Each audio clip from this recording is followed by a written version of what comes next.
KALASK! Hello, Kalask. Happy 2020. Greetings, Ryan. We're there.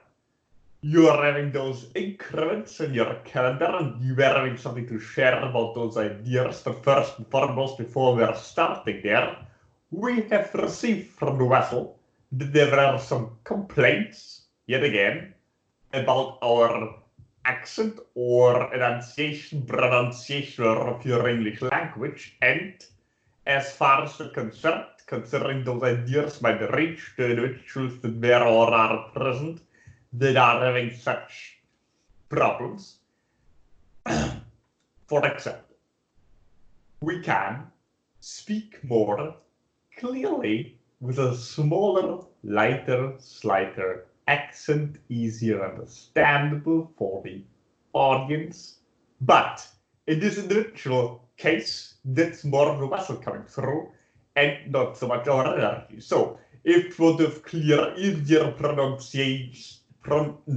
ideas, whereas the energy is more smooth, like there was earlier in your time frame idea of when we started speaking to the vessel, we're aware there are plenty of such informative pieces on your internet that the vessel put there for everybody, right? So that shouldn't be the problem if you're starting to view your more updated information from us. Obviously, there's the book, right? That you can clearly read our message clearly, very smooth correction, and easily readable. However, if you're acquiring audible information and on a regular basis from us, from your recent timing, then that's how it's coming through, because that's the clearest individual frequency we can achieve to speak through vessel. It's still a small fraction of our energy. We can easier make it clearer. However, in this case, the only more stressful for the vessel and its neighbors. But also the idea, obviously, hardly anybody would be able to understand anything they're saying, similar to mortal. So we have found somewhat of a middle ground where you can train your ears, get used to our pronunciation of the connection is very good. Like you will simply be screaming at you, considering your own interpretation of communication from your vantage point, if you would be speaking more clearer, or if we would make sure that it's easier for you to understand what you're speaking, as we showed earlier, then the connectivity much lower and you would be speaking more to the vessel and not us, right? Of course, you can clearly speak to the vessel and you can communicate with the vessel and then pay the vessel for communicating with it if that's what you're referring or whatever. But from your aware, you come to this place on your electronic to speak to us and hear from us. And if you wish to have that experience, the idea being the best way we can deliver anything clearer from us, and you're not having the illusion of something coming from outside there, from reptiles or words, but in reality it's more a vessel, but you actually want the information to come from us, then you will have to deal with the fact that it's coming through with a much stronger action. As we showed earlier, we can make it even much stronger and clearer in the connection, and you will hardly understand anything. The vessel will be under great stress. We believe this is the ideal middle ground that we can come to. You're entitled to your own opinion, but from us we'd be glad if the vessel would be able to hold even more of our frequency, so we can even more clearer our connection would likely be even less clear in terms of your own understanding. But that's what we're working on at this point. Is there any further complaints, inquiries, or about this particular topic before we switch to another one? Just real quick, Kalask. Yeah, the number one complaint that I get on my YouTube channel from people in the comments is people saying, "Man, I can't understand what the hell Kalask is saying." But I mean, I prefer the way you speak now. Like, I think like there are some parts where it's a little bit hard to understand you. That's why I'm like starting to put subtitles at like certain points in my video. Um, but yeah, I mean, I prefer you just talk the way you do right now. Very appreciated. Yes, we prefer to even speak our own language, right? But then obviously your entire species would have to learn our language because you otherwise couldn't understand anything I'm saying. So again, this is perhaps the best middle ground. So, anybody else in inquiry about this particular topic while we fill some water in the vessel, or shall we switch to the next topic and we have in line? Do you have? Are you saying you have like? Do you have any opening statements you want to make?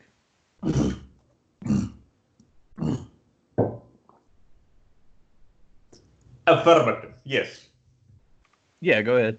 So, the idea, you earlier created us with the wishing of a new year, obviously we are celebrating years here, or even mentioned the fact that we are on your planet, so therefore we aren't even in that cycle to begin with, even though we believe in time the way you do, or you set out certain frequencies, and you believe that there are certain new decades ahead, so therefore you're setting out a certain frequency, and we can read in terms of what you collectively are sending out to experience. It's something that you create, her, so this is up to your own interpretation and creation of energy in terms of what you will have to deal with if this comes to pass the way you're setting it out. Now, obviously, you have stellar alignment, etc. It's not just the peoples on Earth that are setting those ideas out, it's just an aspect of it.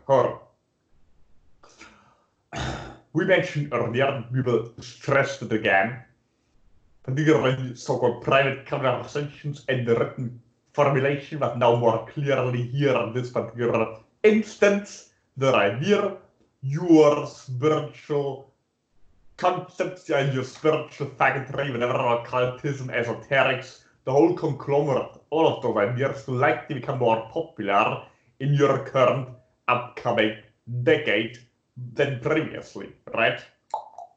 Perhaps exactly in your 60s or 90s, hopefully more updated and clearer, and perhaps more balanced, likely, but still we are just reading what you're currently going through. Lots of those things might be more popular. However, our first and foremost interpretation of what not just might refer to beings that are somewhat closer to the vessel's own program creation, those beings are even open to hearing this message, but in general something that pertains to your entire species, planetary body, is what we said earlier, the potentiality of quite some upheaval that can bring some change, some excitement, some destruction, despair, whatever you want to interpret there, but of course also a lot of new chances, right? So, for example, you're likely having a financial crash, where there put some stress on individuals that perhaps have all their money in certain assets that are now threatened, but remember, that's just what you're sending out. So if you're in a state of financial loss or fear, whatever, you can lose it tomorrow on the stock market with some stupid decisions, or on the other hand, you're playing the lottery, whatever, and you're suddenly rich despite the economy crashing if you're in another state. So we are just saying this is a general concept, doesn't mean anybody hearing this literally is affected by this in one way or the other. You can navigate any storm if you have the right frequency, right? So, just as a general information, you have the potential, you have another potential crash, likely larger than your 2008 idea, more like 1930, perhaps somewhere in between, but more likely the latter one, right? Currently, again, potentialities can shift, but currently at what you're heading at, perhaps not tomorrow, but again, we're talking about the entire decade here, not just your year, sooner, later, again, all of those ideas you're calling time are dependent what you would consider rather frequency. It could happen at any point in time, it's just currently you're setting out of frequency and we interpret as something like a decade to have a point of reference, each understand for you what we're talking about. Now, that's just the starting point. Not literally in your time frame, that's how it all starts. It's just what we're sharing, the ideas terms, the more minute ruffles, depending where you're located, you also have the potentiality of some civil war scenarios, right? Most likely in the African continent, there's quite some, where the ritual is usually present from this particular region is currently not present in our direction, but in case here's another point might be interesting, or whoever else. Particularly out in the Southern African region, you might have something like you perhaps consider a race war between different factions that identify with different racial affiliations. Not just what you might obviously think of those lighter and darker colorations, but even more tribal groups that you might not even deem that different, but they deem themselves at different junctures. This might happen all over your African continent. Obviously, there's also the idea of the political Islam idea, but that's likely also to be the main point of roughly of first. Then there might be a war scenario of the northeastern region where the richest person is located from whereas engaging in battle with other groupings from perhaps more western areas. But again, those are all just potentialities of energies we're seeing. It's not like we are seeing a movie clip from the future. We are showing you a Hollywood movie clip. And you are seeing energy patterns flowing over the landscape. Or to put a better metaphor to Vasil asked us, we're not seeing your world, either past, present, or future, like a single shooting game, but more like a strategy game. In other words, not seeing it from a first-person perspective, we're seeing it from the outside, right? So, obviously, you're already having some upheavals in your South American continent, or you also have the potentiality of a second civil war in the United States, of a similar strength as the last one to some degree, right? Depends greatly how your country will interfere with others. Yes, we're not seeing a split over the structure some people suggest of your entire country, where many individuals are open towards particular communication types are from this region, so they might find this particularly interesting. We have no interest in any region Europe in particular, but we are sometimes altering ideas to the degree it seems first more interesting to the peoples that are located there. For example, you have the potentiality to get a nuclear hit depending if you get involved in World War III. More later. Likely somewhere in your northern region of your United States, perhaps more to the eastern, the western part, due to the fact that there are more of your main industry, military bases, decision-making centers in that region, or where you also have secret bases in the idea of where military equipment is stored, and nukes are likely the likeliest potentiality of a hit is in that region, and of course the invasion idea of your Alaska. Yes, or Canada obviously could also be inflicted with conflict, but since there is not much military prowess there would likely not be much of a battleground. Overall, your country is much safer than what other countries could potentially experience depending on decisions they're taking. So if you're in Alaska, you might get a visitation from a Russian or Chinese in your near future if you're continuing your current path, not necessity. And of course, then there are your potential nuclear hit over there. We don't see a World War III in terms of being a nuclear war, so not the raw idea you're going to nuke the entire planet, everybody's going to die. That's unlikely.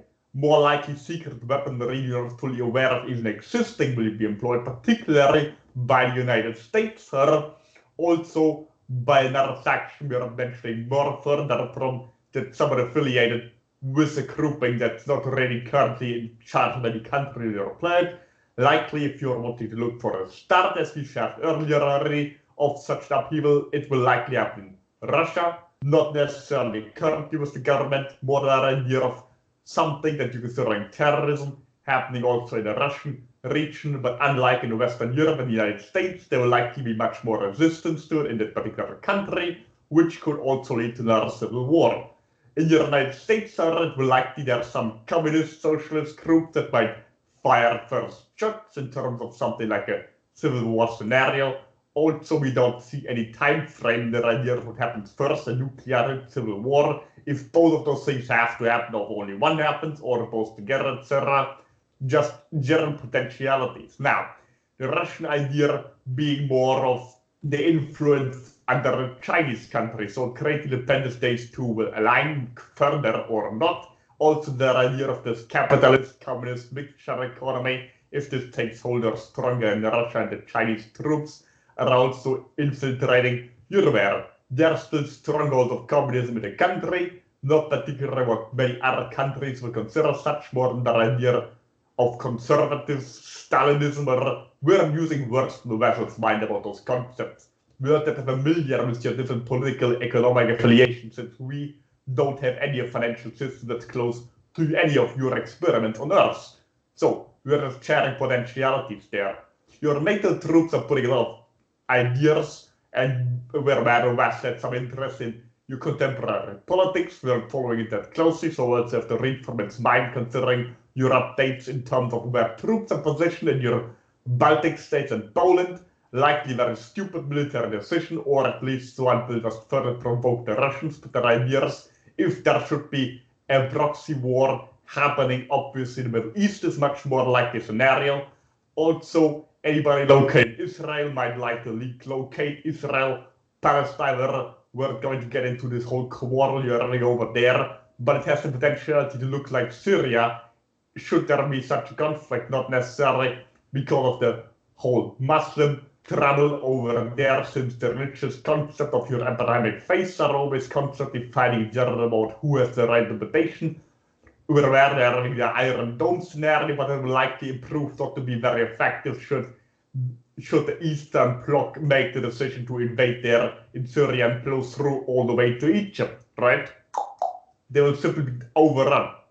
Obviously, United States has also stronger military battalions there that are moving more further in the region, so likely that's where a lot of clashes and initial war would happen. But again, look into Russia if you want to see the starting point of all of this, since they have the greatest potentiality to have a throwback from your so-called Muslim terrorism, where they come up with their own ideas, likely their conservative styles, communist combination, where if they align more with China, you're aware China is also buying up large parts of Africa and also influencing larger parts of Europe, and many people in the Western world are upset about that. We'll look at it from the outside, and from our perspective, the United States has been doing this for decades, and it's just now that the Eastern Bloc is doing it again, that since the Cold War has done so, right? Now, obviously, we are sharing different aspects, but all of those will happen at the same time. Perhaps some of them will not happen at all, depending on what decisions you are making, but all of those are currently potentiality also. There's also a great potentiality of more civil war upheaval in your European continent, likely also to the degree of racial tensions, particularly once the native population, in particular in your England and France, are the minority. Likely that there will be some form of civil war-like scenario, also greatly depending on the current Great Britain ideas going on, its whole idea of, well, breaking off, whatever. Again, we're not getting into details of your contemporary politics. We have seen energy, and currently it's moving into something that's a new energy, not just the idea of distancing itself from the whole European continent, but isolating itself entirely from the entire, well, any other structure of power, economically or militarily, that could likely prove fatal for it in the future. But again, we're giving advice here to not any politicians or your friend will listen to us, but we're giving advice here to reading energy. One more time.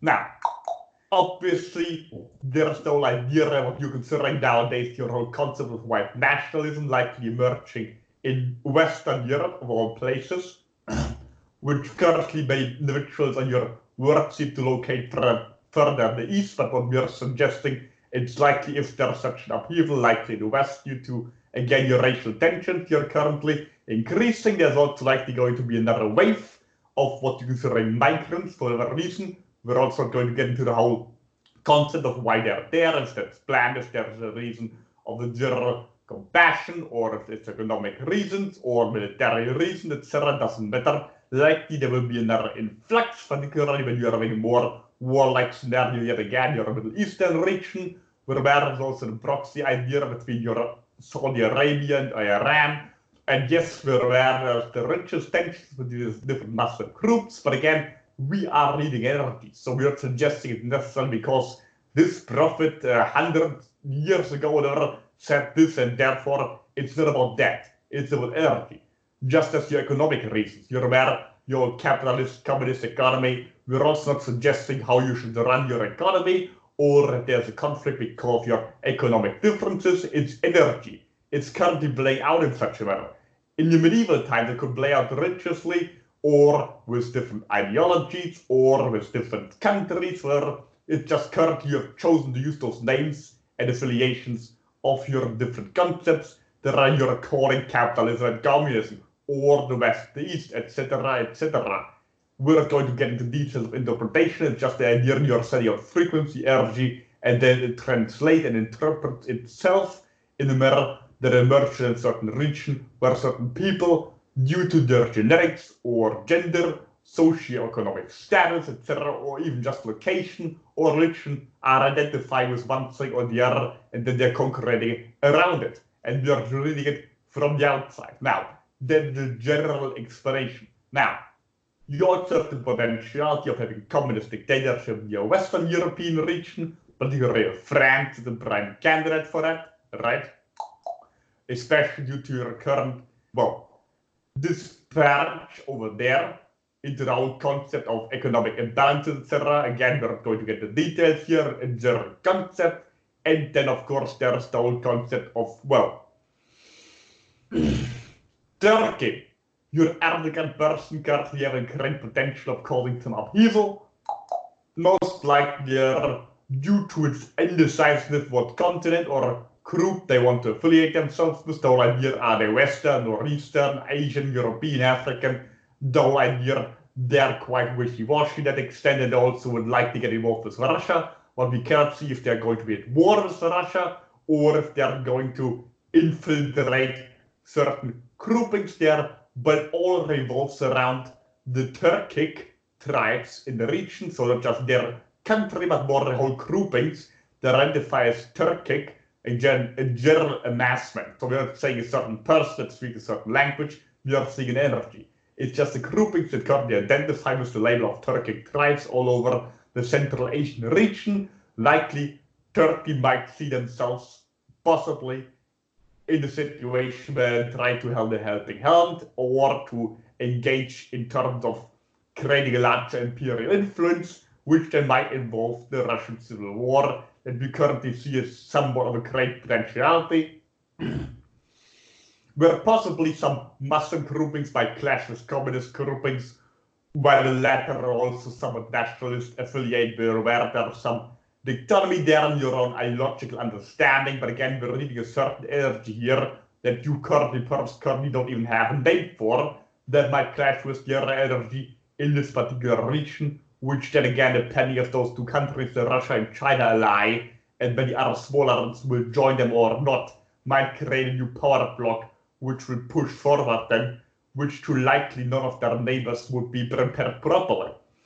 So where the NATO troops again are enforcing some of their movements to the east, but we don't see any of this being nearly enough towards there to come. Or if one of those larger countries would decide to move westwards, militarily speaking, they couldn't do much from our perspective, due to the one being economically too weak to supply their troops, and the other one having no serious military. So only if they ally up, they would likely pose a threat to your current Western powers. So no matter if you identify with the Western or the Eastern, we're just looking at a scenario of potential clashes. We are giving financial or business or economic predictions in the sense where you should put your assets, where you should move, should you buy guns, where that's entirely up to you. We're just reading everything.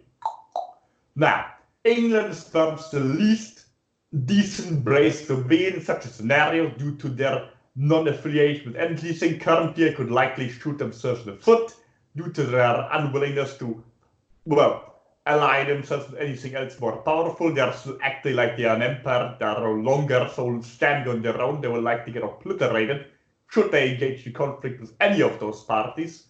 So it's likely an unpleasant scenario.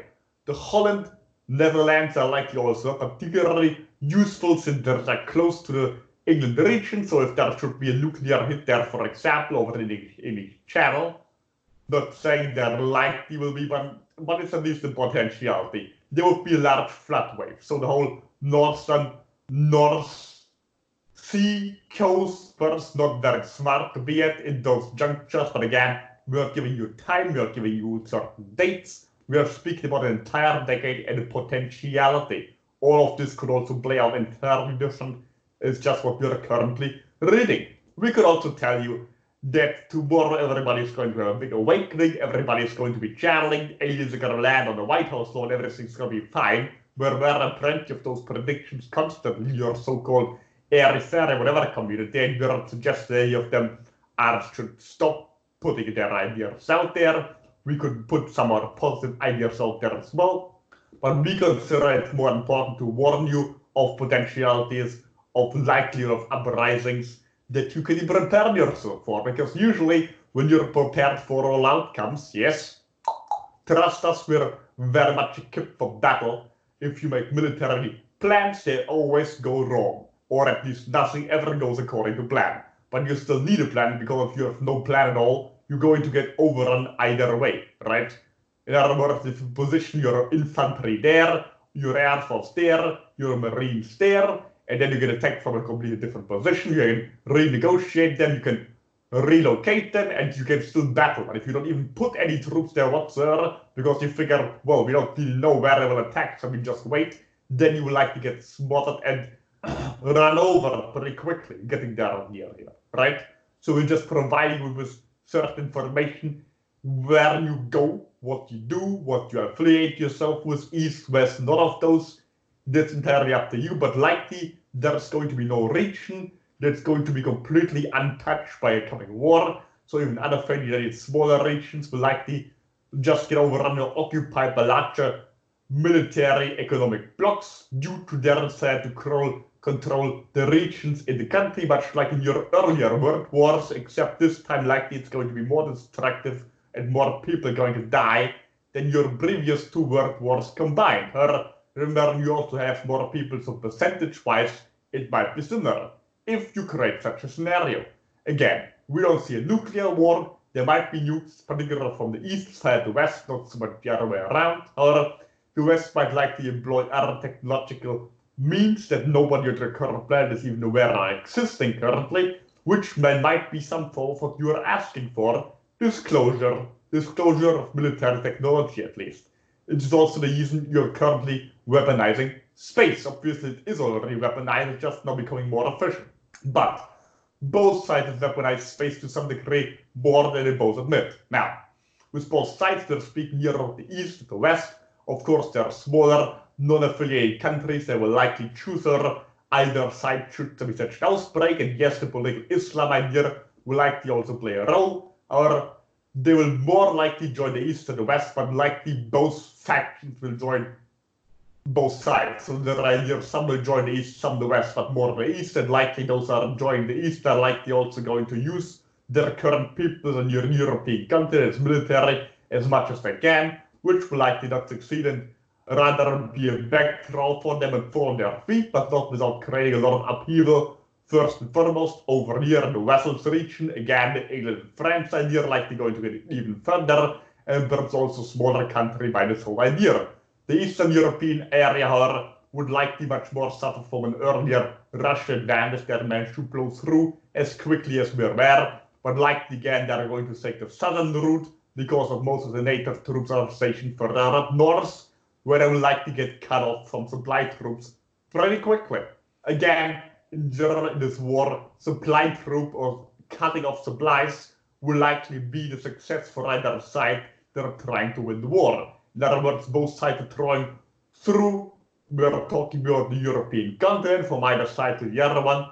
Obviously, likely on the Pacific War, particularly with the China-United States situation, the North Korea idea, but more or less it's going to be China and Russia if they ally for such a potential conflict. The other ones would be smaller, on the other hand, of course, the United States. Now,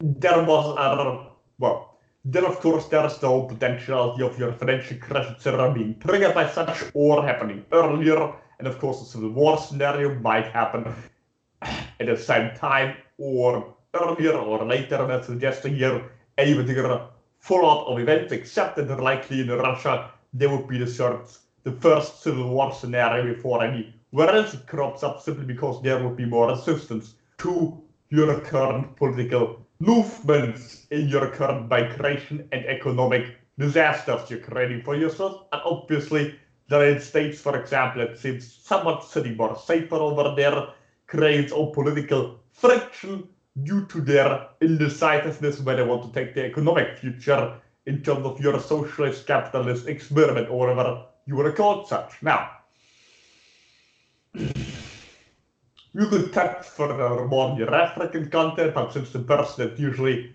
more interested in the rich living there is currently presently aware it will have access to this idea later in the juncture of time, you can leave it for now. The whole idea, however, is in Africa likely there's going to be just as much upheaval and warlike scenarios as in the north, particularly due to the new modern colonialism from the Russian Chinese region that are secretly taking over the continent to their own means, and then there will be the conflict with the last remnants of first more Western influence, right? And then of course larger structures, the Russian affiliation, which again, contrary to current popular beliefs, will likely not play the main role in the conflict. They will just be a side note. They could, however, play a large trigger point, but again, it depends greatly how the Turkey country will behave should there be any upheaval in the east. Now, there's almost a certainty that there will be some invasion in your Eastern European area, or if there is any of such a warlike scenario in your coming decade or later, it would happen first in your Eastern European area from the east, either Russia, China, whatever. It's uncertain how far it might get, however, it depends greatly on your current potentiality, and of course, you can avert all of this, but not by meditating in your mom's basement on your favorite crystal order, or by just pretending that everything's going to be fine, or by moving to a certain region, or by investing in a certain stock, or stockpiling of machine guns in your attic, but more than that, the collective energy you're sending out, right? So in other words, deal with your own shit, or face your own shit. We're fine with both. You're finding certainly very interesting what you're creating. We're observing from the outside, and we hope you will learn your lessons in either way, shape, or form. And remember, war or peace are equally valid experiences. You're growing through both of them, no matter what you are deciding to do.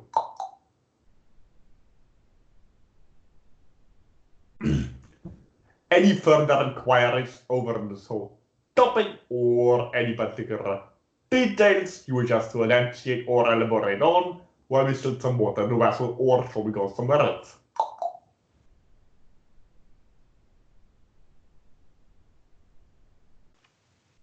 Yeah, thanks for all that information, Kalask. I mean, I personally would like to know more about like how disclosure is gonna, like how that's gonna have any effect in the 2020s. But I mean, like I'd rather talk about that in a private session, since like we have a lot of quite a few people who want to ask questions. So anyway, if nobody else has questions on Kalask's opening statement, Zach is up first. Thanks, Ryan. How much time do I have? We've got like a little less than an hour and a half left, and we have like 1, 2, 3, 4, 5, 6 people. So I guess that's like 15 minutes per person, if I'm calculating that right. Okay. So, I don't have questions for Metax either, so. Yeah. But so I'll just plan on 15 minutes. Thank you. Okay. Greetings, Kalask. Greetings, Zach. Thank you. Is there anything that stands out in my energy field right now that you sense or that you feel that you'd like to share with me? Yes, you're currently hearing something like a plucking in your throat, right? Some idea of a withholding of frequency energy. You know that you're not speaking with us very clearly, but perhaps more in general. That's the most outstanding. That's there are regions, guys, you're aware, where experts in the heart, so there could be something there you're aware of. So we're aware of, what you can tell, is the third region, the grounding could perhaps be somewhat better, right? Okay. We're working on your grounding while you're talking to you.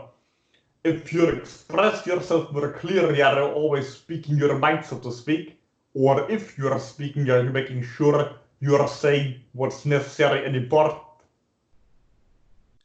Okay, yeah, that definitely resonates. It has been challenging for me recently to connect with other people and speak. I've found myself kind of stumbling over my words and not necessarily feeling like I can explain myself clearly. It definitely is a lot easier to talk with you or to talk with Metax or to talk with, you know, other beings from other worlds. It seems a lot easier to connect with people like you than it does with other humans. And that's something I'm trying to, or not trying, it's something I'm working on getting better at.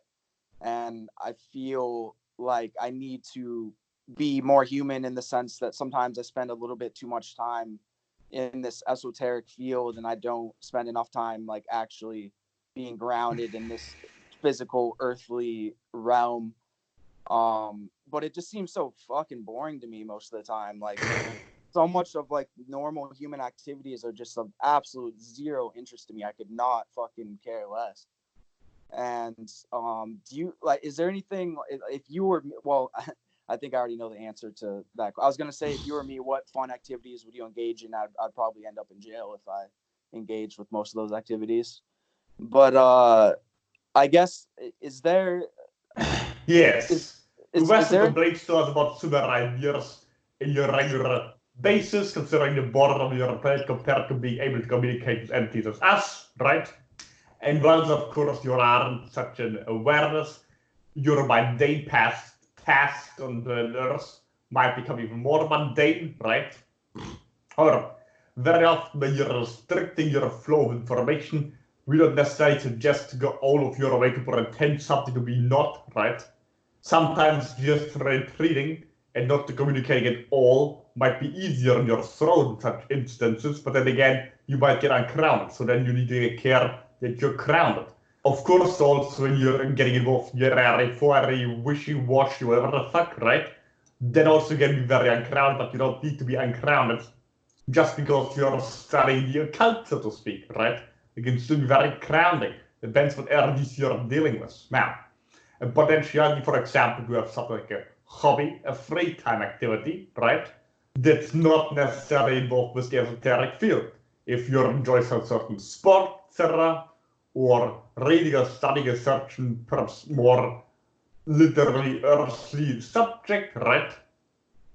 right?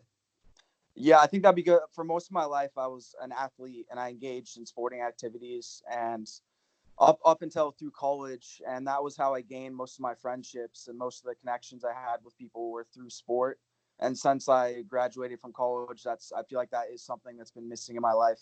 And I definitely went all in on the spiritual faggot tree, as you would say, and kind of neglected competition and almost like castrated myself, so to speak, trying to be so spiritual for a few years.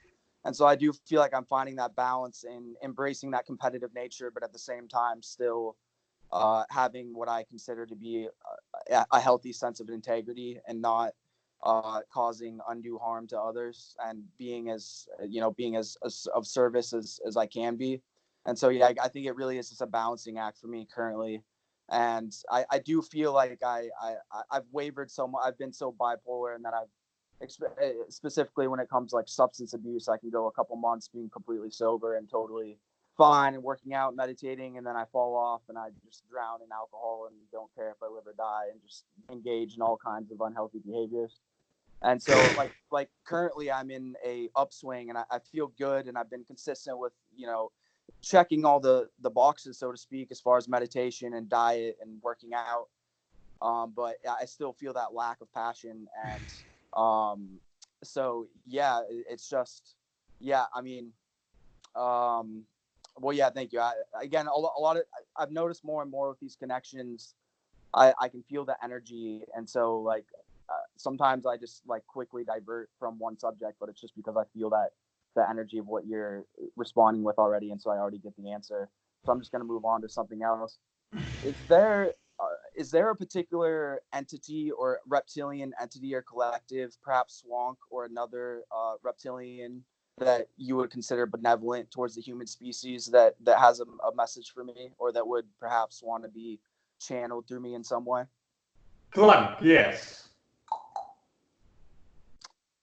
Swank, you said, or the one that you connected me with in a previous session? Correct. Can you relay to me any message that he has for me? Certainly the recommendation, if you're deciding to integrate any of those frequencies you were complaining about earlier, right? That's something you could focus on in terms of, for example, being of service in one way or the other, while still maintaining your competitive nature, right? Right. That could be an option. If you wish to bring anything forward from such a region, the similar way the vessels bring other energy forward, or in another fashion, for example, if you just simply want to have some enhancement to your activities in your day-to-day reality, whether it be artistic or intellectual or physically, whatever. Okay. And then it seems like my third eye is the chakra that needs the most work. I know you're talking about my throat and that I need to be grounded, but I feel like what's causing me, I guess, the most frustration is the lack of clarity in my third eye. I know there's certain practices you've shared, but is there anything specific to me that you feel would help in clearing my third eye? Yes, first ground yourself. Once you're grounded properly, energy can flow up much smoother and easier compared to when you're trying to force it up. There's a fail-safe mechanism. If you're properly grounded, your body refuses to open up there, because likely you would then get even more uncrowned and float around, Larry, and then you could damage yourself. There's a safe mechanism. First, make sure you're grounded, then you have an easier way to have more access of energy you can then relate there. Okay.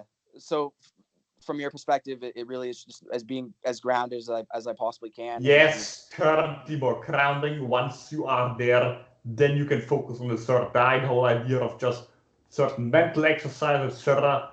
The whole point being already also to open your throat then if you want to use your third eye to bring anything forward. Okay. Yeah, thank you. Yeah, I guess I get frustrated because I mean, I feel like I have devoted so much time. Like I do meditate on a daily basis, and I focus on grounding pretty on a consistent basis as well. And I spend so much time engaging with channel material and other material to get myself attuned to those frequencies. And I do feel it. Like I feel the energy. I guess it's just the translation process that I'm getting stuck. And I guess that's also associated with my throat. And is there perhaps any like subconscious fears that I still have of connections to other lifetimes where I was killed or something for speaking my truth? Or is there some type of like underlying like terror that I have that if I put myself out there, I'm gonna get killed or something? That's the problem. Time doesn't exist. So if you're in lifetimes where anything happened, it's because you are connected to those lifetimes and making them more likely because they're in alignment with what you're currently pulsing out. Don't put the responsibility on other lifetimes or future lifetimes, right? Or on the reaction of other people, because then you're giving them the power. Now, the idea that you already shared, you put so much energy and effort and all of the spirituality, right? That's the problem. That's why you're getting ungrounded. You're putting not enough energy or effort into anything else. Sometimes you're trying to be really good at something and you're getting there, and you're investing a lot of energy. You will not succeed until you focus on something else, right? I see. Very often when you're really wanting something, you're aware of that, right? Whether Yeah. it's money or sex or a spiritual advancement or whatever. Could be just a promotion, you're not getting it. Even you're putting all the energy in until you finally lose interest and move on to something else, right? That's the irony of it. Because you're compiling energy on something, but you're not letting go. You're putting something on a certain scale, but you're not letting it any time to actually weigh down, right? You're Right. letting it any time to balance out. the whole idea is once you focus on something else, in this case grounding, then all the energy you have amassed can finally come into effect.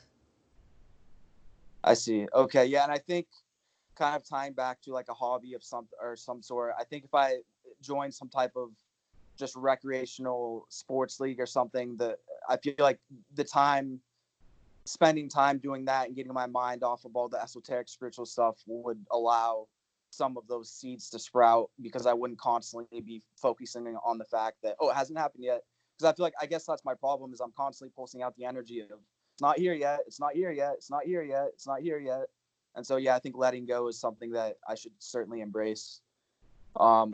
So yeah. Thank you. I'm all out of time, but thank you, Kalas. This was great, and strength and honor to you. And I look forward to our co-creations in the future, however that might unfold. Much groundedness and opens the right track until our next interaction through vessel or directly. Alexis, you are up next. Hello, greetings, Kalask. Greetings, Alexis, Burware. You are setting a frequency in our direction for a while, but you're verbalizing your interaction with us now. Oh, okay, that's interesting. Okay. So my first question is, what do you think about the bushfires in Australia at the moment? What are your thoughts on that? Well, you're obviously having a planetary undergoing of upheaval. Doesn't matter how you're interpreting those certain scenarios. Obviously, your current nature is flaring up in certain regions, not just there, just currently that's where it's happening. And of course, something like, well, it's having a cuff, so to speak. If you're considering your planetary body were to be a living entity, it's having a cuff or a hiccup over there, not much of a big deal. It's just bigger perhaps for the people living there or the smaller entities, because for them their world is on fire, or for planetary body itself it's a smaller hiccup or again a cuff perhaps. It's of course caused to some degree by the energy you're pulsing out. Yes, your humanity is to some degree contributing to your environmental problems, but more so in the seas than the temperature changing, for what we're aware of. You're also moving into a different place in your cosmos, alignment, etc. Therefore, you're also healing your terra planet up naturally via that means. Or in this case, obviously, it's also simply due to the location of your particular region, right? And its current temperature, but they're simply due to the compared to the vessels currently seen in the whole idea of your hemispheres being closer to the sun, right? So you have a combination of, therefore, you currently being in a place and your planet currently going through a certain state, right? Something similar might happen once your planetary body has moved around the sun to the degree that it will be right for the other half of your planetary body to be inflicted by this particular energy. But of course, if you want to get more esoteric here, it's also a particular region where it's setting out a certain frequency, another region setting out a certain frequency, etc., and then I get a reflection in that certain frequency in a certain area. But those areas also influence each other to a certain degree, since all more or less the one planetary body.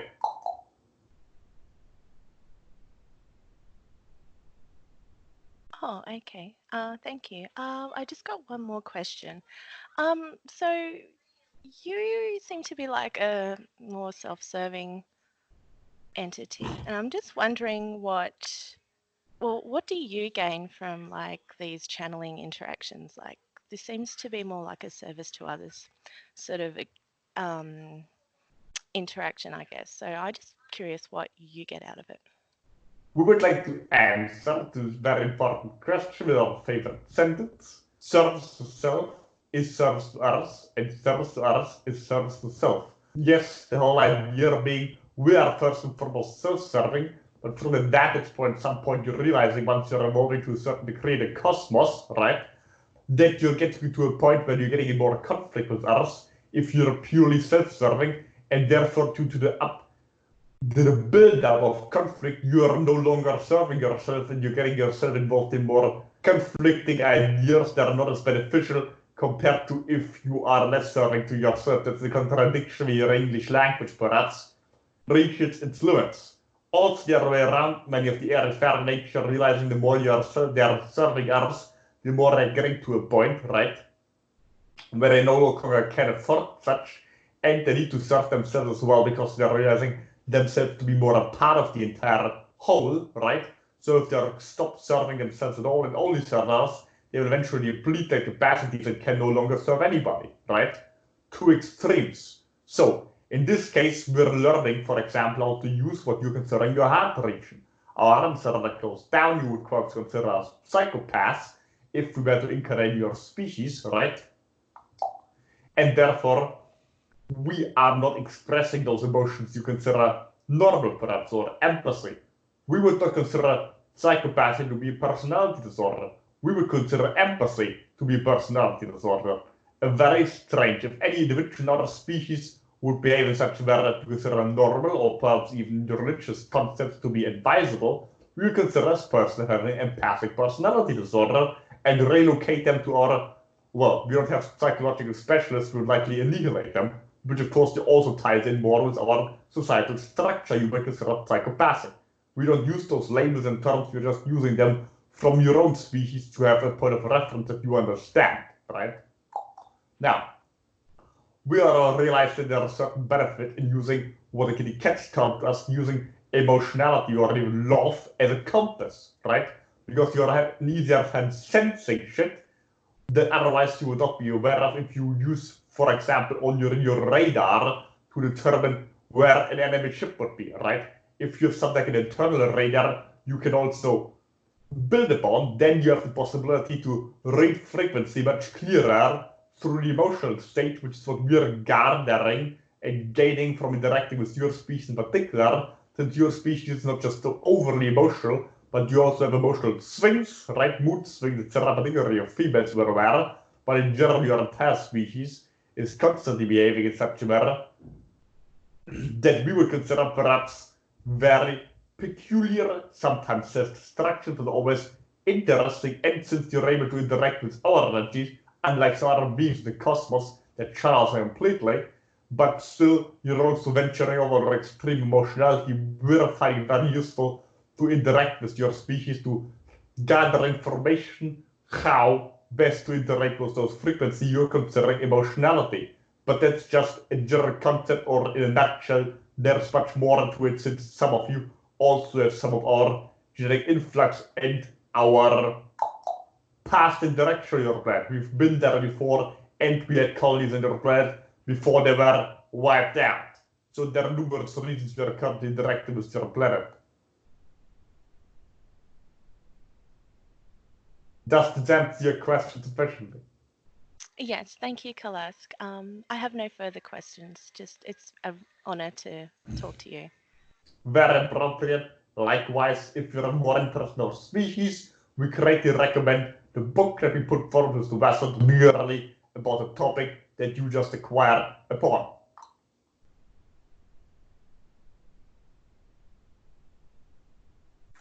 Greetings to my favorite reptiles. This is the Casper person, or at least the part of him that he hasn't suppressed. Greetings, Casper, and your energy is coming through more clearer, and yes, less suppressive perhaps, than we refer to in their interaction with that person, where I mentioned certain upheavals you had with another person. Again, we're congratulating you on working on different aspects. There's obviously still some you're aware of, perhaps in your own throat as well, when you're expressing those energies more clearly, because you're either suppressing them, or you're expressing those aspects more clearly, but then you're suppressing your communicative abilities. There's some back and forth interchanging here. Yes. I was wondering, do you think it would improve my physical health if I was able to stop suppressing my masculinity? Obviously, yes. Okay, and can you advise me about how I best re-own my masculinity then? Well, first and foremost, being crowned as a creator here, not so much a problem as far as we are concerning you, particularly, you're sacred, obviously, also to a large degree, as there yours, your females and your males are living in your entire species, usually some problematic ideas due to your religious teaching. You're just referring to your Christianity idea, but in general, most of your modern religions are based on older teachings. Even there, you already had some problems. Large of those refers to wrongful teachings when you were never taught how to properly use your sexuality either way. Obviously, your entire species also comes from genetic experiments that were to some degree problematic, traumatic, since much of your earlier creation was somewhat, well, not particularly aligned, unlike some of your teachings, the whole idea, well, the gods or gods whoever came from heaven and created people on earth out of nicety and friendliness and just create people to serve and do great tasks, whatever the fuck. The idea there was sort of rape going on, the whole idea of, well, extraterrestrial influence on your planet, also certain groups were clustered away from each other. Understanding this all in detail might not help you to such a great idea and to great extent. Just be aware of not just you personally, it's your entire species, right? So, the whole concept of being in this case is the same as a Zach person, however, your person having more problem, not so much with the grounding idea of being in your physical body at all, but again more with your masculine identity, and therefore, in your case, more as sacral. So if you work on your sacral, it could certainly be helpful to a large extent. Like, you know, so your openness or idea, also, of course, the soul, etc. But largely, it's the sacral, right?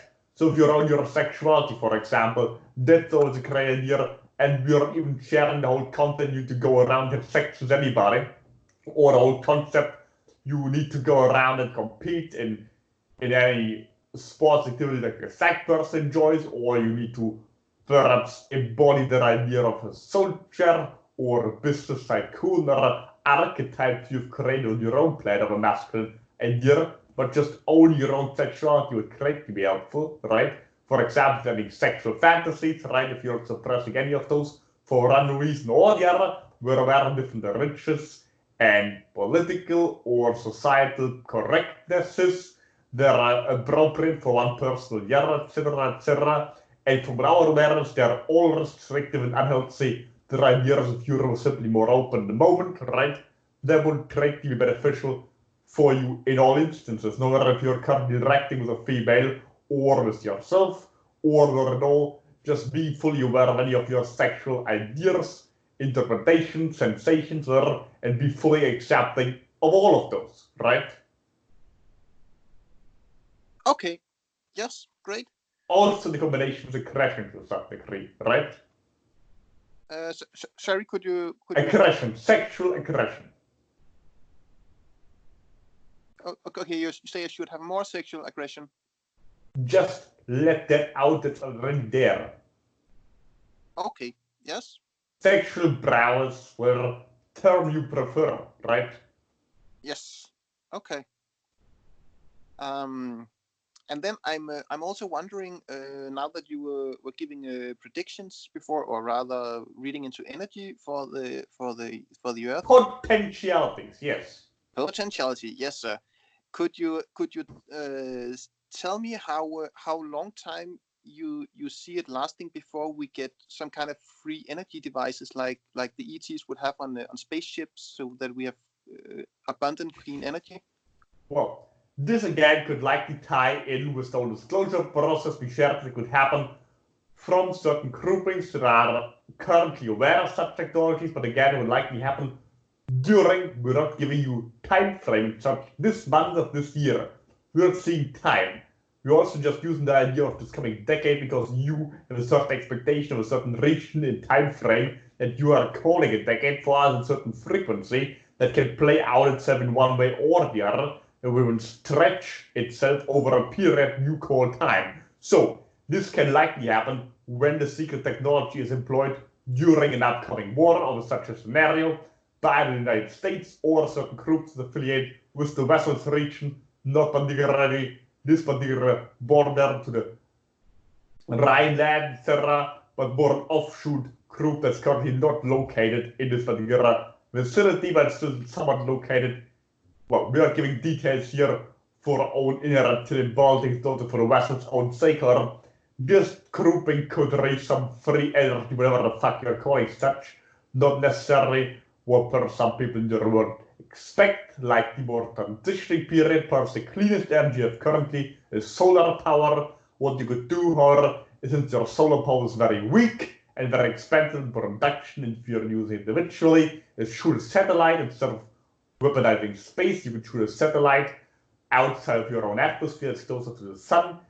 Then you also need to just figure out a way to transport the energy the satellite with solar collectors would collect, like a satellite versus artificial, like your moon. You could create an artificial moon, another one that's just for the sole function of collecting solar radiation, and then to establish the manner to transport the energy from there to Earth without much loss. For what we see, it's the most realistic option. You would get something like energetic abundance, free energy, get energy directly from the cosmos. You could obviously all do this immediately right now. It doesn't matter if you're calling chi, thrill, prana, ether, whatever, all the same thing. Your ancients, thousands of years ago, were already aware of this.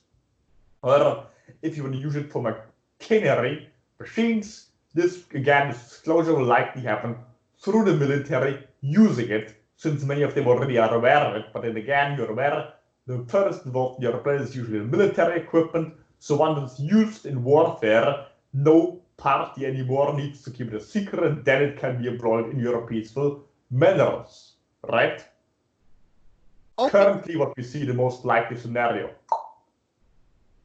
Okay. Well, thank you very much for your explanations. I have no further questions. So strength and honor and appreciation. Strength and masculinity, the Casper person. Thank you. Hey again, Kalask. Hey again, Ryan. What's up for the vessel? Okay. So yeah, like to begin with, like earlier, we were talking about how some people complain that you're hard to hear. So like for the next video that I'm going to upload to my YouTube channel, like there's one part where you talk about, you were saying like the carving, yes, of the swastika, yeah, right. Yeah. Do you remember like what you were talking about? You're correct in your assumption of the Ukrainian, right, artifact. Or that's just one example. In general, there was the process of carving the symbol in numerous tribes, right? Both of your Native American as well as Native Northern European, and some of what you consider Slavic, Northern Asian tribes, right? Okay. In different forms. That was quite common there. And originally, of course, also still very much in use in your Indian region, right? All coming from the same origin. Okay. When you say Indian, do you mean like actual India or like Native Americans in the Hindu groups. Okay. Okay. Cool. Well, that clears that up. And just now you were saying like you were referring to free energy as chi and something like prana. And whenever we were talking about this before, I couldn't quite decipher what you were saying. Like, are you saying Brahma in terms of like is it the same name as like the Hindu god Brahma? No, prana, spelled in your Latin alphabet with a P most usually. Prana, for what we're aware of, right? But of course, it's a Sanskrit term, so therefore the translation is a possibility. Okay. All right. Cool. Well, that clears that up too. And now to move on to another topic. Officially, the United States Space Force was founded as the sixth branch of the U.S. military 12 days ago. Can you say what the actual year was when the earliest secret space programs of the U.S. got started? Well, the bench great when you're a college such also remember your time is valuable, right? But there were already some concept a century ago, right, of numerous countries to send shit up into space. So you consider this perhaps also already being somewhat of a space force but that was just plans, right?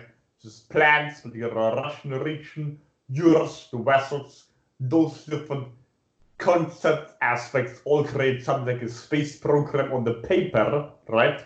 And the whole idea of sending things into space is just that there was no attempts made yet to actually colonize space and put something out there. So the creating depends what you would already call a space program, So do you know when the United States military first sent an astronaut into space? Likely earlier than they publicly admit, right? But still likely after the war, as the last one, the official one, at least, right? Okay. So do you know how far from Earth the space fleet has reached as of today? Well, this base fleet, when you're talking about your current official government, right? Uh-huh. There are certainly, well, they're going off back and forth from the moon to Earth, right? So Okay. not all of them are closer to your atmosphere. Many of them are simply also encircling your planet. And some of them are also employed as satellites. So there's quite widespread by now already. The whole idea that they colonized the entire solar system is likely incorrect, at least not the group that you just referred to. Okay. So do you know, are you saying none of them have ever left the solar system? Correct. At least not from your own country. So which countries have left the solar system? Well, no country entirely has a solar system, only breaking off groups, right? Your so-called Freemasonic sects have established their own program. Then certain groups, the Western reach, that established their own, well, runaway programs, perhaps the better part. And then certain Asian groupings, particularly also secret societies with a lot of financial means, have created something like a program that's further behind their own evolution, but they're also getting to the point where they're able to. Okay, so have any of them ever reached Alpha Centauri? One of those, yes. However, Alpha Centauri, in a third dimensionality, doesn't contain much life. Okay, can you say which Space Force reached Alpha Centauri? Well, a joint effort between two groupings.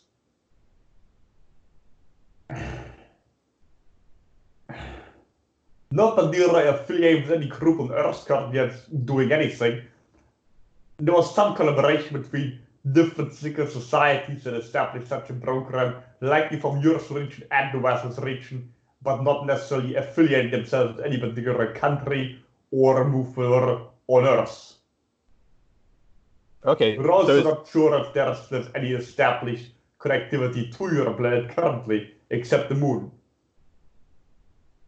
so have any of the Space Forces reached any further than Alpha Centauri, like Trizal, for example? Well, individual peoples that got whatever abducted or stepped on board ships of larger civilizations, yes, but not with their own ships. Okay. So are they still always in the third dimension? Yes. Okay. Okay, well, yeah, I mean, I do have like 100 more questions I would like to ask you about this. But yeah, I think I'll save it for like the next private session, and because since I do have some questions for Metax, so all right, cool. Thanks, Kalas, for answering my questions, and Yes, also keep in mind you're always pulsar energy, so potentiality, what's going on your planet, or has been going on, or will be going on, as well as outward in space, also reflects always your current stage of evolution yourself. Okay. All right. Well, yeah. Thanks, Kalas, for answering my questions, and Lisa, you are up next. Thanks, Kalas. Talk to you later. Until later.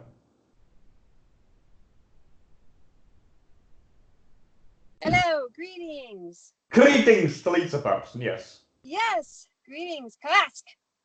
Yes.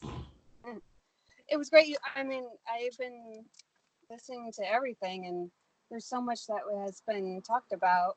And something you just said to Ryan, too, I had already written down. I was wondering, I had written, like, does it matter if I know what's going on all over the earth and beyond? Like, the wars and shit or other things. I feel like the only way I can navigate is to use my own experiences and reflections coming back to me. maybe reflects all that's going on, like wars, but in my own little sandbox kind of way. Right.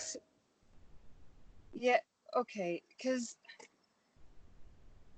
it gets really confusing when I try to figure out like what's going on all over the place and what I need to do. And so it seems to me that what you've been saying is that I just really need to see what I'm reflecting in my own. Well, Yeah, just being honest about it. Just the idea you're seeing it all the time. So the whole idea that you're constantly arguing, well, I need to see this, you're always seeing it. It's always just being about brutally honesty what it is that you're seeing in your own reality. And the reason we are sharing political, economic affiliations in your world is first and foremost to help your species ground yourself, since those that come to us usually, right, or to entities such as us, right, are very often out of touch with their political reality. Correct? So therefore, if many entities on your world are having a certain interest in your work, or your right person just chat, you refer to certain things going on in space, or things that has happened or will happen, whatever, right? They can also have the potentiality to get you on ground, or the right person usually has their idea of also being affiliated with more of a day-to-day mundane task, etc. But many have their idea of venturing off into space mentally and not being connected to your Earth, or to anything that's physically going on, right? So we are encouraging individuals to focus on certain aspects that are perhaps more of physical interest, and combining those, as has been mentioned earlier in the conversation with the second person, the whole concept then being more grounded, being able to funnel those energies in your world. Or in your case, yes, if you're just brutally honest what's going on in your world and what it is that you're really seeing anyway, then you will have a much more honest reflection and you can interact with. Yes. Also, of course, third eye being more open can also be greatly helpful to navigate yourself through the world, because then you will more often realize when you get a certain nudge to go in this direction or not. Yeah, I hesitate quite a bit, and I even hesitated earlier when there was a question where you asked if anybody had any questions or wanted to talk about it, and I hesitated because it wasn't my turn, but I realized I could have said something, and then, but either way, it's all gonna work out as long as I, remain open. And then the one thing that I saw was, or felt like, disclosure actually is going to mean conflict. Obviously, yes. So disclosure, because I know, like, in the airy fairy kind of way that we're thinking that's gonna bring freedom, and it's not. It actually is going to bring conflict within myself because of what is going to be disclosed. You are in conflict within yourself because, well, certain ideas aren't fully integrated, or they don't need to be fully integrated, or you decide how you interact with them. If there's conflict in the outside, there's a reflection. If there's conflict in the inside, there's a reflection, right? And you are suggesting that freedom will come from disclosure with conflict. And yes, we agree, or it's likely that in your entire universal experience there's never been freedom without conflict, right? Yes. So, when you're asking for disclosure and you're asking for freedom, you're asking for conflict, and you're saying it's wrong or right. We are just informing you. But you're correct, and your idea is all a reflection, yes. Because what is freedom? I don't even know what that is anymore. I think that's I don't even know what that is. Freedom. You're speaking for your own planet. You're saying something very profound there. Your planet isn't free. It hasn't been since the, advent of your modern era. Yeah. Okay. You don't live on a free planet. Your entire species has been left eons ago, and ever since then, right? You have different power structure that create different, colonies, right? We, for Yes. example, are in charge of our own species. Yes, we're a restricted government, but it's ours. You have a government of a few people that are governing the rest. Currently, you're a financial elites. Before that, it was not an elite, and before that, it was not an elite, etc. Ever since you were quarantined. You don't live in a free planet. You don't have freedom. At least so what we would consider such. Or if you're asking for a look at all your different freedom fighters in your work, for instance, the Ireland, for example, we're finding a movie in the vessel's mind, the Braveheart you put to bear, right? Mm-hmm. Where the force was a very big propaganda and your whole idea of this particular freedom fight, right? Your region that you're the person from your United States, the person more familiar with your Celtic and Germanic peoples on the British Isles and Ireland, the Welsh, Scots, etc. That you're breaking free from the Scottish person from the Empire. Again, we're referencing something here and we're simply finding the vessels by before someone relates to our own experience, but the ideas here you've been taught and realized, and of course your own United States idea of the whole concept of breaking up the British Empire, freedom always involving bloodshed, right? To a large degree. Or you can of course choose to be more complacent, get along better, and we're again not suggesting either thing is better than the other. We're just informing you of your option. There is a certain part sweet spot that works best for you. And again, many of your people, the media say we want peace, we want war, war's horrible, it destroys everything. But at the same time, people say they want freedom, not suppression. Again, those are just different words. We don't use English over here. We wouldn't use it such at all. However, the concept is war is usually connected to freedom and peace is connected to suppression. So it always depends on how far you want to go in what direction. You can choose between peace and war, or between freedom, suppression, or of course you can choose between peace and, well, freedom, or between war and suppression. Because you could consider one of those energies or one of those conflict scenarios more dark and the other one more light. But again, we don't divide things in dark and light. It's just a concept from your species. We divide things in strong or weak. All of those are different options. So perhaps if you call war freedom, right, and peace suppression, you will understand perhaps better how somebody can come up from the other perspective, right? Or for example, take a place individual that is being taken care of in another power structure that has no freedom whatsoever in prison, right? When you're in prison, of course, you have conflict with other prisoners, but let's say you're having a very peaceful Scandinavian prison cell with your own television set and your own shower, right? You're actually very complacent. You don't need to take care of your food, anything. You have next to no freedom and next to no conflict. Or take that to a soldier on the battlefield, right? That's part of a fighting force that he's leading himself, like a battalion, platoon, whatever you call those names in your military concepts, right? Fighting for something he believes in. Could hardly be any more free, right? Because in this moment there isn't even any own government that's telling what to do. Because when you are in such a front line, you can do pretty much whatever you want to. As you're aware, there's also the concept everything is allowed in love and war, right? When you're, for example, invading another village or a city or a country, you can do pretty much anything as an invading soldier, and you have even the great likelihood of never being held responsible for such, right? The greatest conflict, the greatest potential to die, therefore is involved with the greatest potential for freedom. So the whole conflict of writing a certain constitution which guarantees you freedom forever is very naive. Or, of course, the whole idea you're going to engage in a conflict where you're going to live under eternal peace because you said so without being suppressed is very unrealistic. Yes, I agree. Because now it seems like freedom might be me trying to get somewhere else.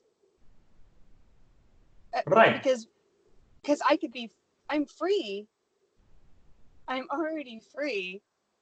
I'm the one that's depressing myself or doing all these different things because freedom, if I want to be free, like I don't think I'm free, it's because I don't want to be where I am right now, I think freedom is somewhere else.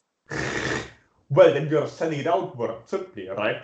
Right. So yeah, so that's what's important about is that being grounded is wanting to be here and connected to here. Me to here. Would that be a good concept of being grounded? No, you don't even have to want it, just accept that you are there. Yes. Yes. Yes. Yes. And I think that's what's happening with a lot of us, or well, let's just say me, is I've been afraid to be here. Or not, or feeling, or something, whatever's going on. But now I realize I do want to be here. But there's a conflict, obviously. So I'm In doing yourself, good. yes. Yes. Or beware, you're always in the right place at the right time, and when you're grounded, you will realize that. So it's not about being somewhere, it's about being grounded. Yeah. Also, many people in your spiritual community, right? Those individuals, very often, due to their ungrounding, live in constant fear. They're just not aware of it anymore because they're so used to it. Because again, everything is this polar opposite. Remember, every word is oxymoron. Right? So therefore, when you're trying to be all nice and peace on the outside, you create the opposite in the inside. As well as the other way around, as we can tell from experience, right? Yes. Yes. You have been doing very well with showing that, Kalask, and I think mostly reptilian energy shows a lot about myself. Like, it shows a lot about myself. Either I want to hide, run, or show up and stand up and do something. And so it's needed. Anyway, so I understand that learning about disclosure is going to be conflict. Although, if I don't want to disclose anything and I just want to be, there is going to be no conflict. Right. Yeah.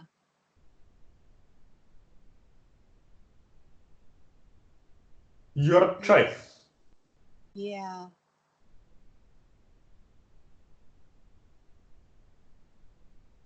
Okay. Also, that's also a reflection of the idea of disclosure. Could you exemplify? Yes. For example, if you keep certain secrets yourself, right? And then you're asking for public disclosure of something that's contradicting. Yes. So sometimes not so much the idea of petitioning a government, but simply tending to your own garden, right? Or your turning such, correct? Yes. That will create a ripple effect. Yes. I agree. And then something about compiling, but not letting go is actually keeping it there. So when we're compiling information and we want it, like, okay, so I've been having teeth problems or removal. And so each time it gets infected afterwards. And so I've been thinking it has to do with me and my open throat, but also when I'm compiling energies into something and focusing on trying to heal something, make something better, I'm running away from something, but I'm also keeping it there. Could you? Yes. First and foremost, has to do with the throat, correct? Or you're correct. As soon as you're identifying something as being a problem, you perpetuate it, right? Yes. Because it remains as a blockage that's there to be solved, but you don't do it. You're usually soothing it, right? You're putting a band-aid on. Yes. Or rip the band-aid off, let it heal by facing whatever the underlying issue is. I've been letting myself do that. I don't seem to get anywhere. That's because you're scared of it.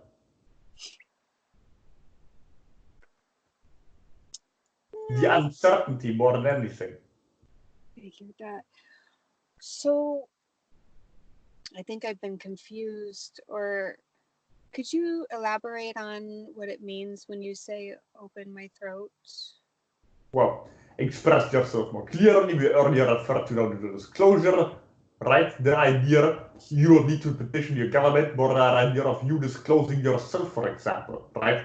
Not saying to call your best friend now and tell her your darkest secrets were, but the more you're doing so, you're closing, the more you are automatically reflecting a reflection back from others, disclose whatever the fuck they have in their own cellar.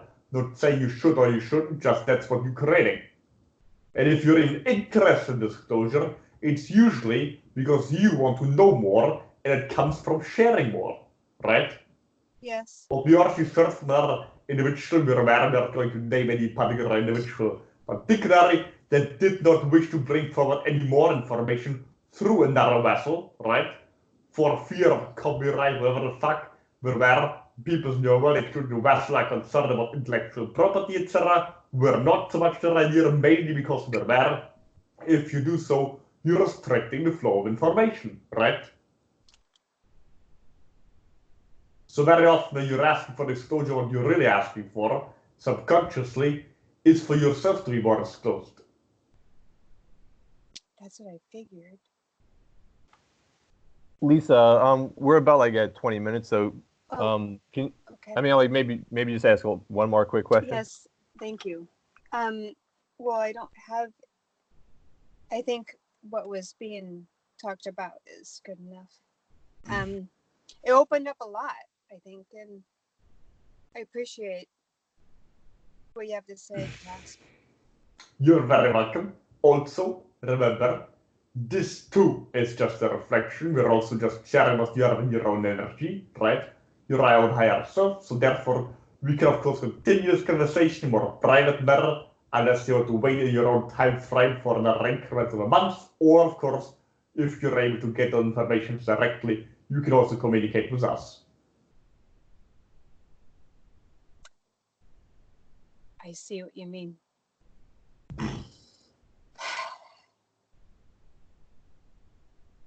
I appreciate you a lot.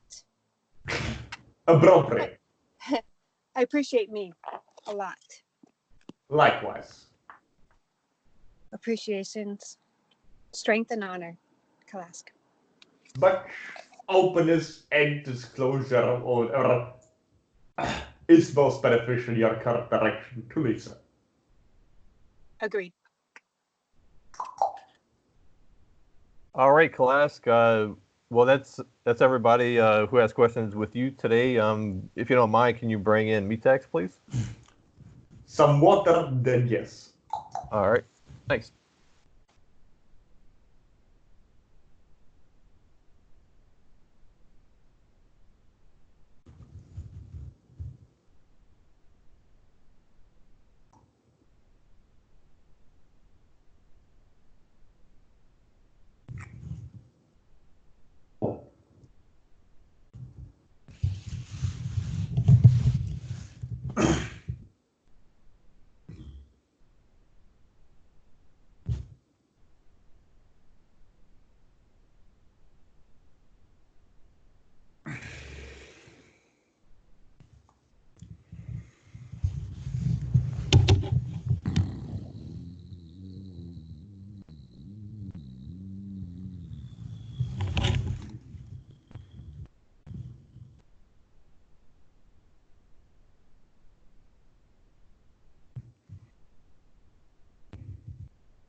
Hey Lisa, since we only have like half an hour left, is it okay with you if you just save your questions for Metax until next month? Yes, I'm completely fine with that. Okay, cool. That's why I didn't know if I was going to be talking with both, so I figured everything's good. Okay, cool.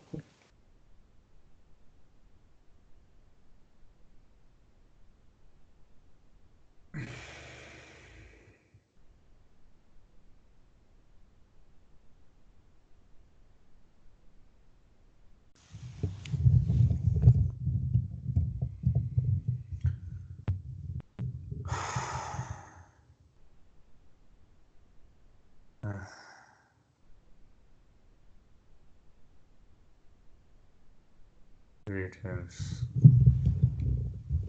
Hey, greetings, Metax. I know you don't celebrate our well, you don't use our calendar, but Happy New Year anyway. Happy 2020. Happy new decade, year, whatever in your words. I'm aware of your changing of times and your understanding, so I appreciate your sentiment.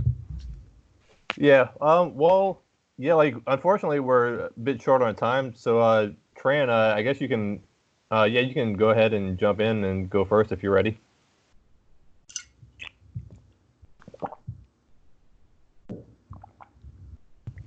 Hello, Metax. Can you hear me? Greetings, Tran. I can pick up from your speaking sufficiently. I hope you can too.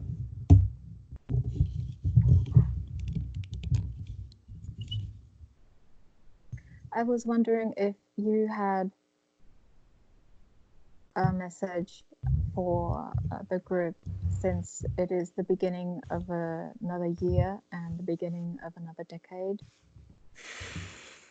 Well, here, and as the reptiles already shared, that's not necessarily our idea of our concepts of time frame. It's just over there in your world that you divide your time in such increments. So of course you're sending out certain ideas and frequencies and expectations, and that's what's creating then the likelihood of certain things happening. However,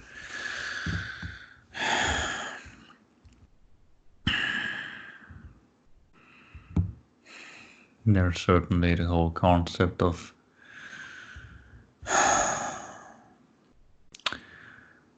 some interesting ideas becoming more popular in your world. I'm not going to add anything more to the warnings that the reptiles have advised, as everything is just a potential and it's currently just an option that your species could choose to go down if they're asking for, well, what already the reptiles shared in terms of the disclosure ideas. The Lisa person I don't need to repeat now. Potentiality is a dichotomy between those ideas, which is painful. However, remember to remain in your heart at all times.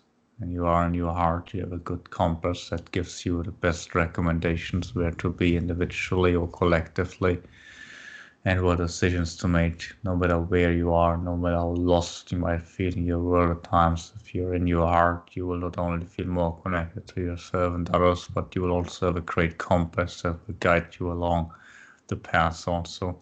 For anybody who might feel lost, no matter what decade they're in or what circumstances this applies at all times, of course. Also, the whole idea, perhaps, of the whole concept of your masculine and feminine energy being conflicting might come to a more smoother transition, but then again, that then also could result in what was shared that I will not touch upon. It's just a potentiality. The main important thing is that you remain in your compass, in your heart, while you're going through whatever experience you're currently creating.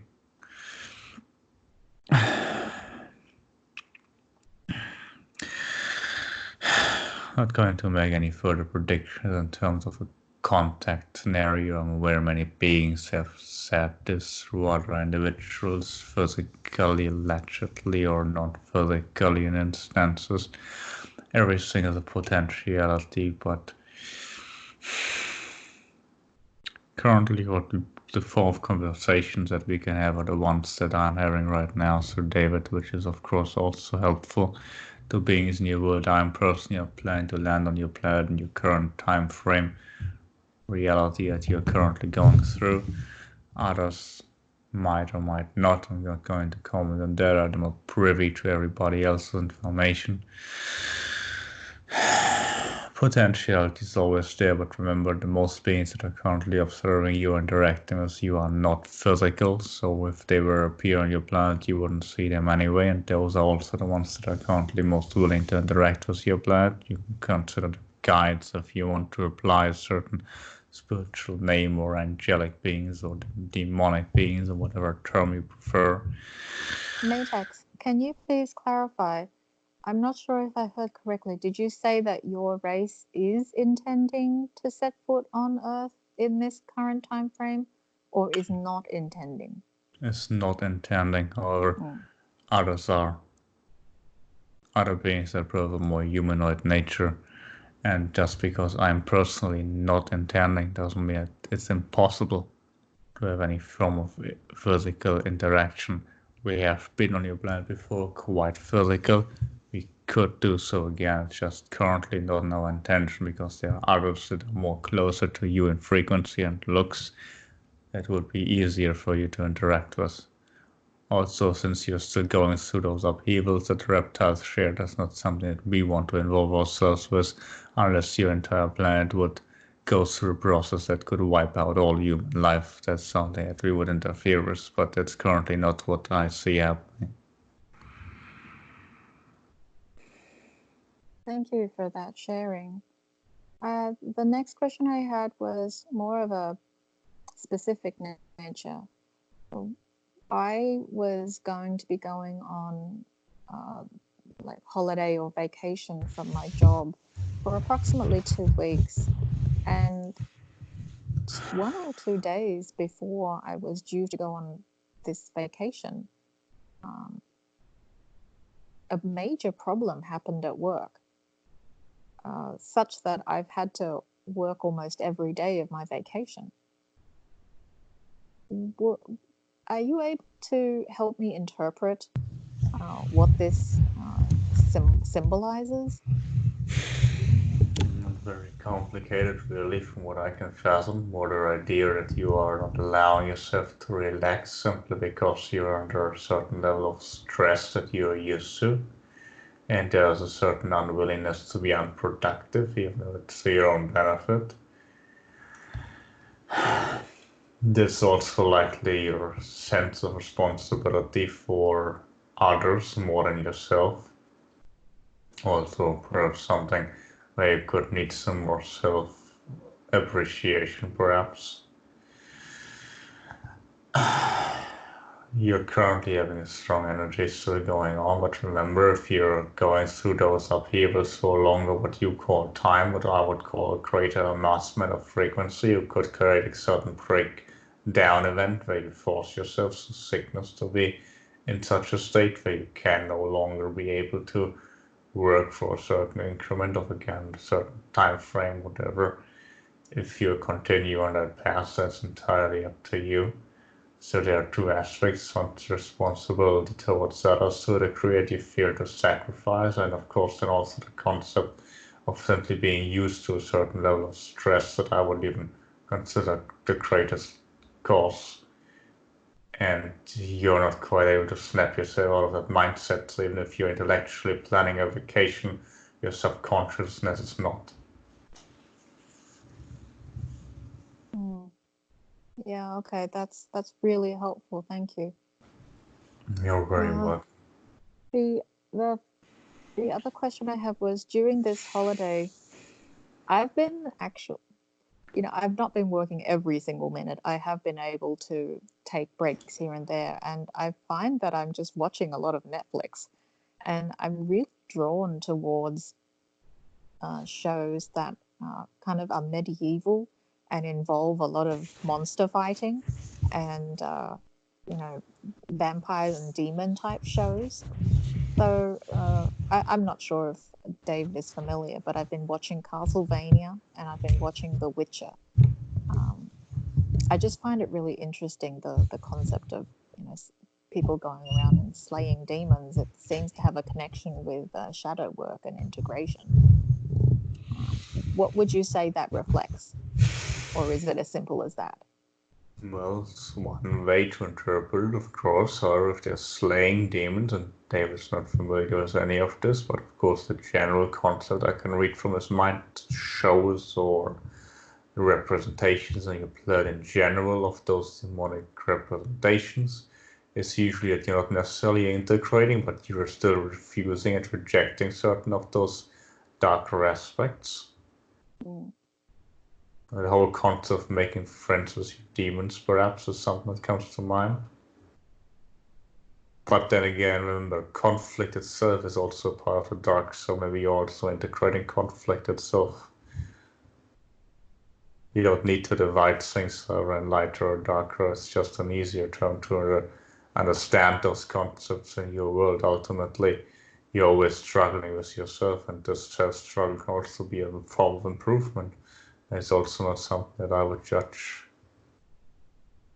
Yes, shadow work, from what I would interpret or understand, is mostly the integration process, not the rejection process, but that's up to you to interpret yourself.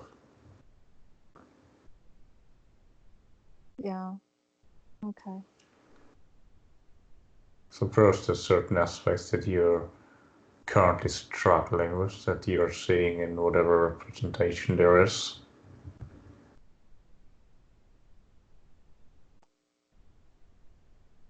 I do find that it is a little difficult to relax.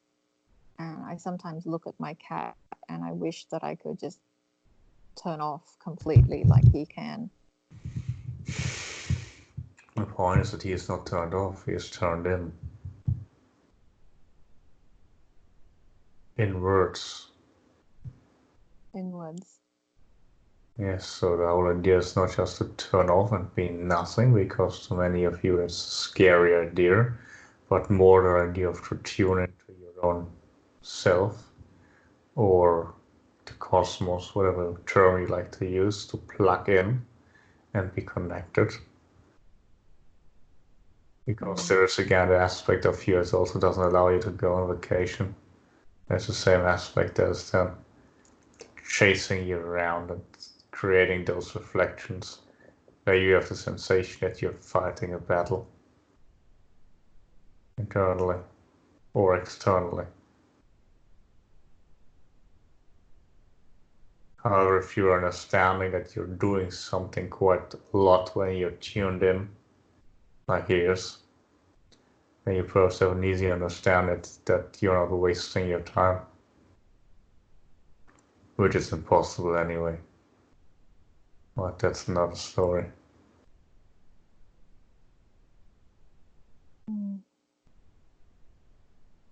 Understand there is no time, there's just frequency. So if you don't get something done today, it doesn't matter. If you do something today, it doesn't matter. The only thing that matters is what frequency you are in. Because anything you can physically ever do in your life or in any other lifetime is always a reflection of the frequency that you're pulsing out. So if you have physical experiences or take physical actions or inactions, all it ever is the manifestation of a certain frequency, which your whole life is. And the best way to manifest frequency is not always to hurry or to relax, but just to be, and then go and feel pulled in one direction or the other once you're grounded sufficiently in your physical world. It should come automatically. It usually does come automatically. It's just when you scatter yourself that you fall out of your frequency. So when you're afraid of something not getting done, it's usually not because you don't have enough time, it's because you have frequency-wise aligned. And paradoxically, when you're aligned, you will get more done in what you then perceive a short amount of time. Yeah. So it's not suggesting you don't need to get anything done or shouldn't get anything done. It's paradoxically you get more done when you don't try so hard. Or rather when you focus on the frequency more than on the action in a certain time.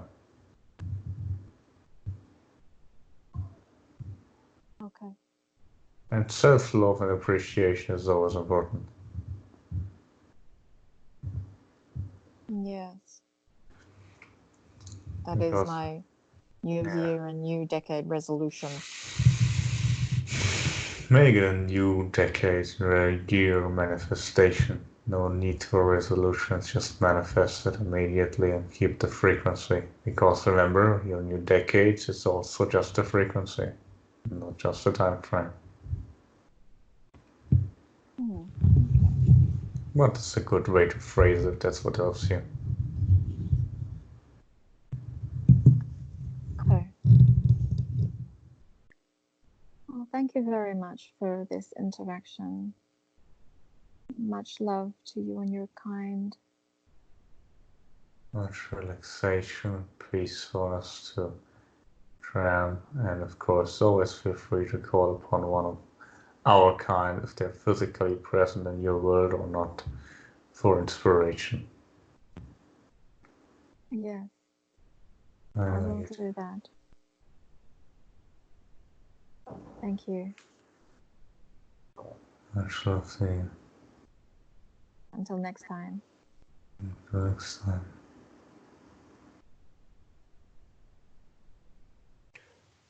All right. Well, Metax, Alexis, do you want to ask any questions, or should we just skip to Casper? I can skip for now. If there's time at the end, I'll ask my question, but it's fine. Okay. Yeah, Casper, you can go ahead then. Okay, greeting Metax. I was wondering, could you see if it would benefit my health to filter my drinking water through a charcoal water filter? Greetings, Casper. A very peculiar inquiry. Depending greatly what you want to achieve. Remember, any physical action you're taking is always just as effective as your own frequency allows it to be. Purely physically speaking, yes, it's a good idea. It's always a good idea with the water you have in your world, which is largely polluted, except when you're living perhaps in a more mountainous region. Your own whole area is perhaps less polluted than other part of the planet, but still, it certainly would be a smart idea, in my opinion. Most water on your planet is not very sufficiently mineralized. However, it's perhaps not so much the issue there, but the concept of filtering it. So this particular function of filtering is certainly a good idea. Even if you just build it yourself, there's no complication. Of course, you can buy devices, or you just literally take coal from wood that you burn yourself in the forest. Perhaps not that has already been burned, but that you can create yourself if you wish. In general, cleansing your water is always a smart idea on your planet. Okay, thank you very much. And then I'm wondering, how long do you see it most likely will take before we get rid of oil and gas here on Earth? Yeah, there's no time frame in the sense, but more frequency. And that it greatly depends on what you are pulsing out in your world. So the answer, when you're asking me in terms of time, is simply when your species decides what they want to have instead. Okay. You could easily switch currently to nuclear energy likely, but then you would have to build a lot more nuclear reactors. And very often people that are willing to make a switch in energy don't have the desire at the same time to switch to this particular source of energy either. So again, other options that are viable as there's been the explanation now earlier on in this interaction that I also agree upon is the whole idea of shooting something in your atmosphere that can collect energy, for example, or developing new devices that can harness free energy are all possibilities, but currently your more realistic chances of reusing the ones that you're considering alternative energy or nuclear energy. Either way, it will happen once your species collectively decides what it wants to switch to instead. Okay, yes, and I see there's a lot of resistance here against nuclear energy, so that's probably not the most likely. But okay, thank you very much. And then I'm wondering, can you see if my pineal gland is particularly calcified? Depends what you call particularly. Compared to me, yes. Compared to other members of your species, no. Okay, so it's averagely calcified compared to my own species here on Earth.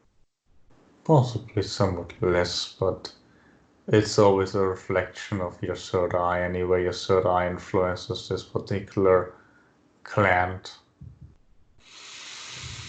in the crown to some extent, but that's just a physical manifestation.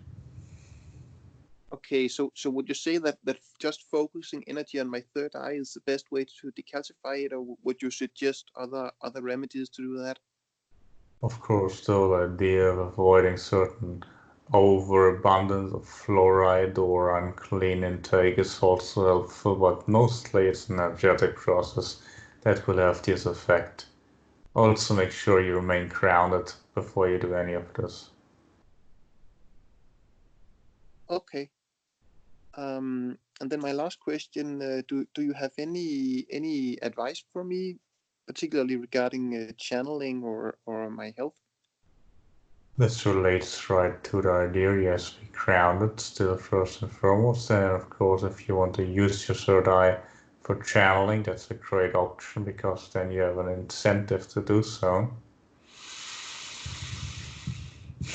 Open your heart can certainly be helpful as well. There's some blockings still there, mostly about yourself.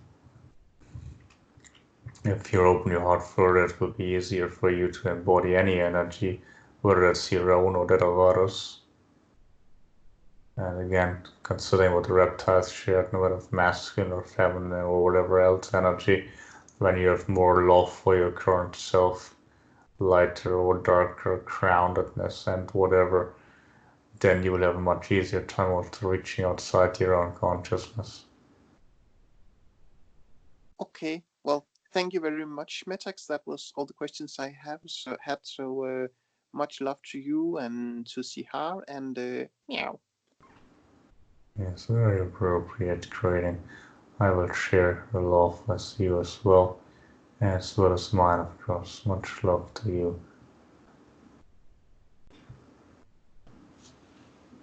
Well, hey again, Metax. Well, I was planning on asking you like some historical questions about like the Japanese samurai, but I think I'll save that for a future session because like something that you touched on with Tran about like her cat being, I think you used the term turned in rather than turned off. Um, so like the two cats that live with me, the way they came to live with me was like I used to live at an apartment complex where like I would like give food to their mother, and then like she was a feral cat, and then like she had kittens, and the two cats like some of her kittens like I would feed them, and then like whenever they grew up like eventually like their mothers stopped breastfeeding them, and then like they didn't know how to find food on their own because I had been giving them food for months, so like they kind of became dependent on me for survival. So I took them in and let them live with me, but now like they're um sorry, I gotta catch my breath. Like they spend most of their life like just indoors, like not really. I mean, they don't go outside much. They don't have, kids. They just, I mean, they seem to like have kind of a boring life to me. So like, I'm wondering sometimes like, if I did the right thing, like, let them live with me, or if they would have been happier just, living outside. Like, even though they would have to deal with the cold and the rain and, the possibility of getting hit by a car or whatever. And also like yesterday, well, like over the last few days, I went to go visit my parents and like a much colder part of the country, and like my mom has kind of like the same mindset as me. Like she doesn't like to see you know kittens just left out to survive on their own. So like she like somehow she came across a bunch of kittens, and like she let them, like she keeps them in a room in her house, and like some other cats that she found like a few years ago, they just kind of live in a room, in like a certain room in her barn, and like they don't really have much of a life. So I mean, basically, like my question is, like, what do you think about this? Like, I mean, like, are we doing the right thing? Like, are we helping these cats, or would they be better off? Like, would they have happier lives just, being free to run around and live outdoors, or what? Were to some degree of the such interactions between humans in your world and felines of such a nature from David and others that have spoken in such a manner, so I can also relate from a human perspective as well as a feline one towards this whole process, and I would suggest they're having a, well, perhaps more restricted life in a sense. They're not as learning perhaps the lessons they could have learned, but instead they're learning others, so there's an upside and a downside to it.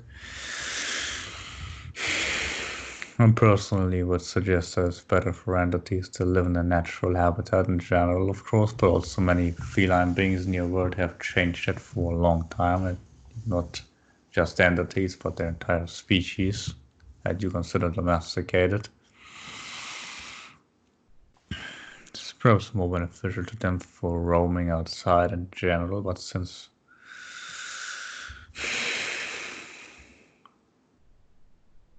there's of course always the process of letting them have such a lifetime after a certain period of what you call time, in terms of them being adjusted to a frequency of having this lifestyle, it's likely no longer feasible for either party.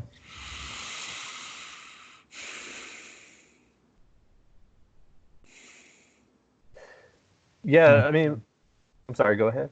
I'm feeling their frequency right now. It seems somewhat complacent now. Perhaps if you give them more opportunity to be outside would be beneficial for them now if they desire so. Now, nothing wrong with having done what you've done, but this point they're in. Everything happens for a reason, but the point they're in now, it might benefit them to have more freedom. Yeah, I definitely feel the same way. It's like one of my top priorities to get, my own house where they can have a backyard to run around in. Because right now I just live in a little apartment. Okay. But I mean, like in general, like, do you think, like, let's say for example, myself or my mom would like come across like a kitten that's kind of, just stray, like it doesn't have anybody feeding it or whatever. And the cat has two options. Either it can kind of live out in the wild and have to deal with the weather and hunting for food and so on, or I can live with one of us. I mean, like, what would you recommend? Should we just let the kitten live outdoors? Yeah, if it has the potentiality to survive on its own, yes, of course, some might be better off under human surveillance if they otherwise would not survive. Okay. Where it might be difficult to determine in individual cases, but ideally would be as the feeding idea I would consider appropriate. However, obviously once the entity is a state where it can survive on its own, then you need to make a decision. It always depends on the individual basis, I would say. Right. I don't consider it a wrong thing, however, it's not like a big problem or anything. Yeah, I try to treat him as nicely as I possibly can, but I mean, sometimes I do feel bad because, like I've told you before, I spend like most of my day at work and I don't really have much time to play with them, and it seems like they must get bored just staying inside all the time. But yeah, I'll take into consideration what you were saying about, like, trying to give them the opportunity to go outdoors more in the future. The clearly open nature more important, not so much if they're being fed or not by people, but being able to roam freely outside is important. Do you feel like the ones that live with me are properly grounded? From what I say so, yes, they're properly grounded from what I can sense. It could certainly still help them being in nature, obviously. Okay. All right. Well, yeah. Thanks, Metax, for answering that for me. And we're basically out of time. So yeah. Anyway, yeah. On behalf of all of us, Metax, thanks a lot for talking to us. Again, Happy New Year. I know it doesn't make sense to you guys, but anyway, yeah. Much appreciation, much love, and yeah, I guess you can connect back to David now. Much love to all of you in the coming new decade, as you call it, and also particularly to those as feline companions who are sharing a special frequency. Goodbye for now. All right, bye, Metax. Much love, Metax.